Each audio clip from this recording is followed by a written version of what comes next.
Quels que soient les autres événements, imprévisibles dans le domaine économique en 2010, l'un d'entre eux sera de toute façon à l'affiche et dans l'actualité la plus chaude. C'est la question des retraites.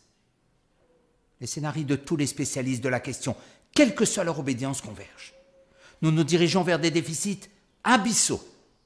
En témoigne le dernier rapport du Conseil d'orientation des retraites.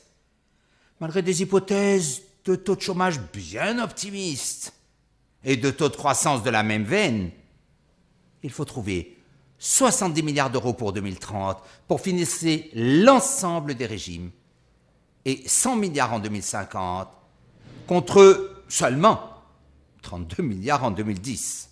Ce même Conseil a rejeté tout scénario catastrophe. Car si la croissance était plus modeste et le chômage plus haut que le scénario le plus pessimiste, les besoins de financement du système de retraite tangenteront les 130 milliards d'euros. Pour cesser d'abuser les générations futures, 2 ou 3 idées simples et incontestables peuvent être énoncées. La première, c'est d'éviter en ce domaine le dogmatisme. La répartition peut marcher et a fonctionné convenablement en France. Une condition suffit. Beaucoup de gens pour payer, peu de gens à payer.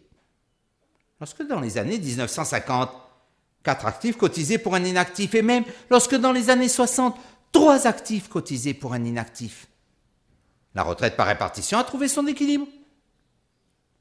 La retraite par capitalisation fonctionne également. Auprès d'un assureur, par exemple, il suffit de cotiser chaque mois pendant 40 ans.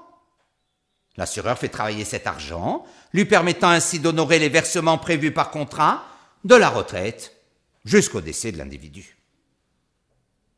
Ces scénarios sont réels, mais dans un cas comme dans un autre, des frictions peuvent apparaître et même gripper le système. C'est ce que nous verrons dans la chronique suivante.